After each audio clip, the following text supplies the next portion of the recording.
Yes, let's talk about normal and not normal. So, all my life, I haven't been normal. And at first I was called weird, now I'm called special. I like special much better. But, I didn't actually grow up being psychic. I didn't realize that that was happening until I was actually in my mid-30s. I'd already raised a family for the most part to that point, and had already had a lot of life experience behind me before I even realized that this was a component.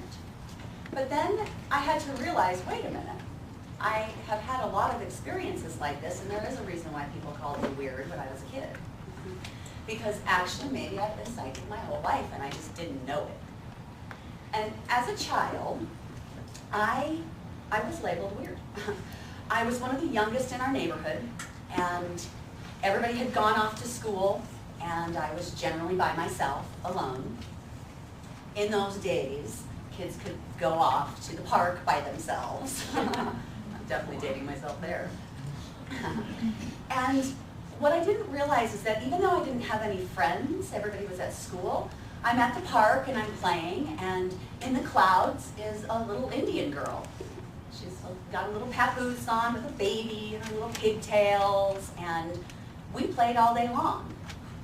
We swing on the swings, if swung is a word. And we climbed on the jungle gym together, and we talked and we had fun, and we built sand castles in the sand, and she was my friend for the day. And when I went back home and my mother said, "What did you do today?" I said, "I played with the Indian in the clouds." And my mother was like, "All right, go find something else to do, little girl." And I didn't realize what that event was really about. And that's when I first got that message, "Oh, well, honey, that doesn't happen. So, that's just your imagination. Go play. That's a great imagination. Woohoo!"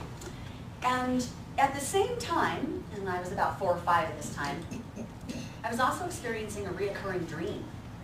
And in the dream, I grew up in Golden, and I grew up at the base of Table Mountain, if anybody knows where that is. And it's a beautiful mountain that's just sheared off at the top, and it's a table. And in this dream, I would be in my room, my girlhood room, and I would look out the window, and I would see the mountain, and it would suddenly become a dinosaur, or it would become a volcano. The mountain would become a volcano, and a dinosaur would be coming up out of the volcano. And I would see it from the front window, and I would see this dinosaur coming up out, and coming down the volcano, and coming toward our house. And I knew that it was coming to eat my family, that somehow I knew was in the backyard barbecuing. And I would run down the hall to get to the door, to try and lock the door so that this dinosaur couldn't come in.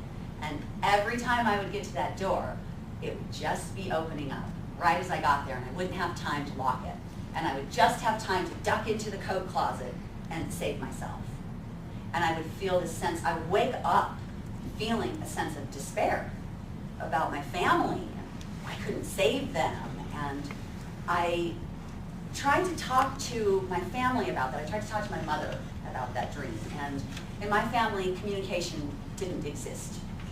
We had no such thing as that. And there certainly wasn't any room for childlike behavior, no matter how old you were, and imagination. And so it was, mostly just poo-pooed. Oh, the monsters aren't real. And so I put that out of my head. And what eventually happened over the years is I stopped recognizing those bigger metaphysic elements. That dream was telling me something. The Indian in the clouds, she was my friend. She was a guide for me. And I lost touch with that over all the years. And it's sent me into a tailspin, particularly. Being an extremely sensitive child, a very psychic individual, not recognizing that. And then going into the world with no protection, no boundary, becoming what everyone else thinks you're supposed to be, not recognizing yourself at all. And I lived my life that way. And I raised a family that way. I grew my 3 children from the structure of, just be what we're told to be, just be what you're told to be. And that structure finally fell apart for me at about age 33. And I started my family young. My children were fairly grown at that time, actually. And everything sort of fell apart. I recognized that, number one, raising 3 boys, I didn't want them to have to go out into the world and be what the world wanted them to be. I wanted them to be what they wanted to be. I mean, that's what we want for our children. We want what they want for themselves. I didn't want them to be drones. I didn't want them to be as unhappy as I was. I wanted something different for them. I was in corporate too, having a really difficult time following the structure and agreeing to the belief system and the idea that it's every man for himself and it's a bottom line only. Nothing felt right about that to me, nothing. And I had this limit. Every 2 to 3 years, I needed a new job. Same corporate work, different arena, same politics. Nothing ever changed. At the same time, nothing was changing in my career, and I was recognizing that. I recognized that my marriage wasn't growing and evolving either. And that as long as I stayed in my little box as to who I was supposed to be, it was okay. But the minute I stepped outside of that box and really explored me, it was no longer okay. And I would get punished in a lot of ways for being who I was. And then there came a point where it couldn't happen anymore. Couldn't do that anymore. And I was yet again looking at changing careers, but mostly I was looking at changing my lifestyle completely. I was ready to leave my marriage and just abandon it all. Not my children, of course. They go everywhere a mother goes, right? There's a cord that exists forever. Yes. They never leave, really. And we don't really want them to. We have to have healthy boundaries there, but that's a totally different story. But I recognized that there was something going wrong in my life. And at one point, I was in my home office, and I was in despair. I couldn't take it anymore, and I was just in tears, and I knew that everything in my life was going to change because I was about to change it, because something had to happen.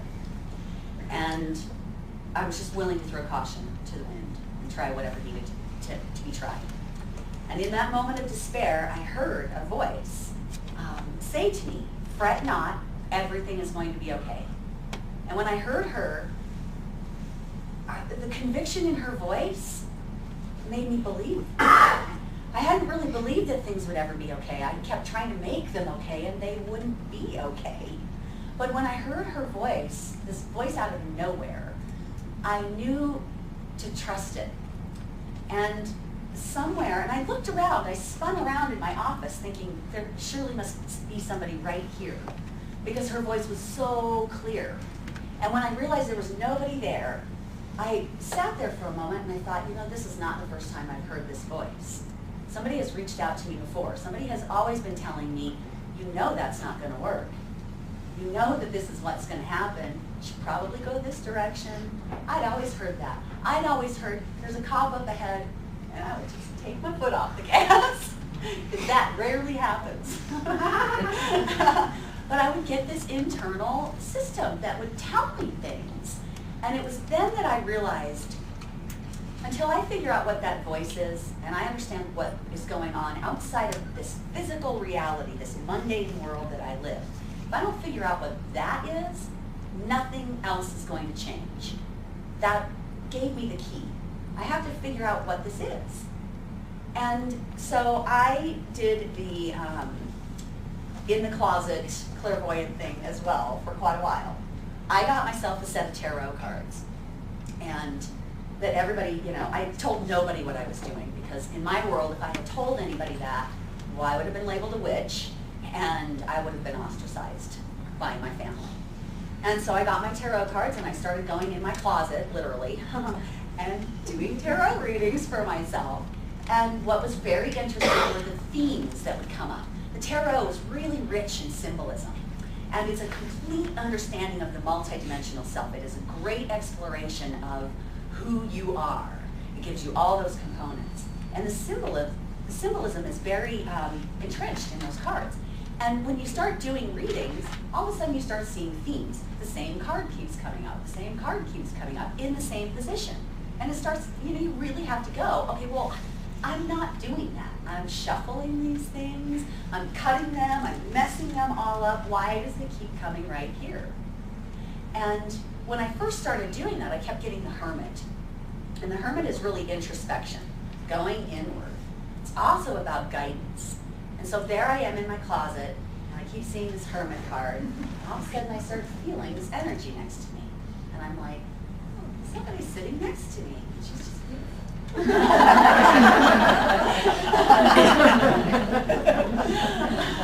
was a man, though. He was beautiful too.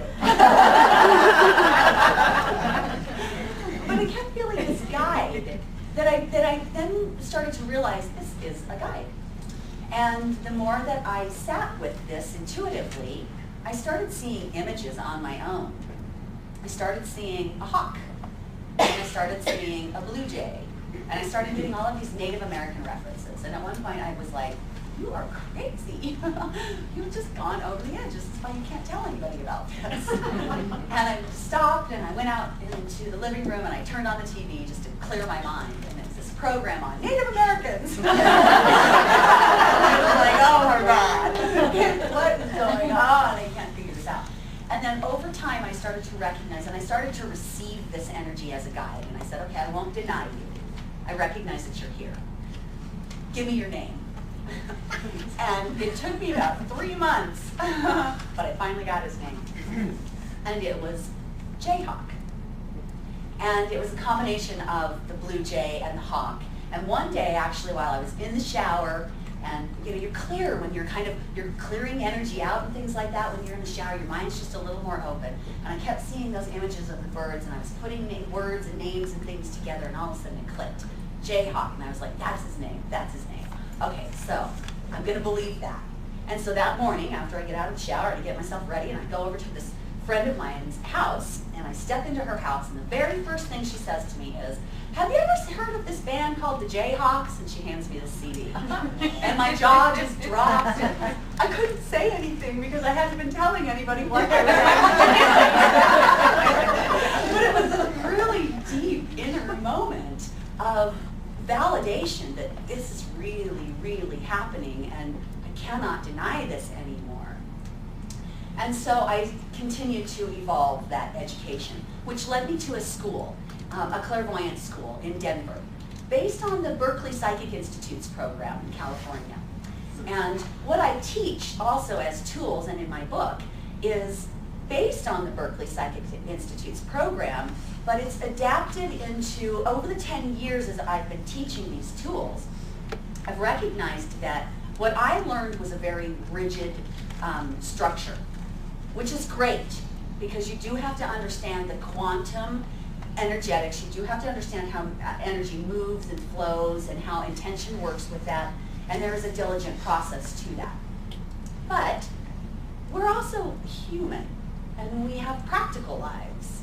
And so what I actually teach is how to bring in those more rigid structures and those understandings of quantum theories into our everyday lives so we can actually be practical with it and apply theories that can create change. And so I've sort of changed up what I actually learned just from what I've seen people needed in a bigger scale. I was certified as a clairvoyant. Everyone's a clairvoyant. We don't need certification in that. We need education in that. We need permission to explore that part of ourselves. And that's what school did for me. It gave me an understanding of who I was, which is exactly what I was missing. I was a mother. I was a wife. I was a daughter. But I had no idea who I was, actually. And school taught me, when I went to school and I was like, wow, I'm going to be a clairvoyant. I'm going to get rid of these cards and travel lightly. Take my skill on the road. And I get there and I realize it has nothing to do with reading the future of somebody else. It had everything to do with healing myself. So it was like this gift that I'd been given that I didn't even know I needed. And I started to explore that. We would clairvoyantly go inward and we would look at our own fields, and I would say, wow, I am a multidimensional person.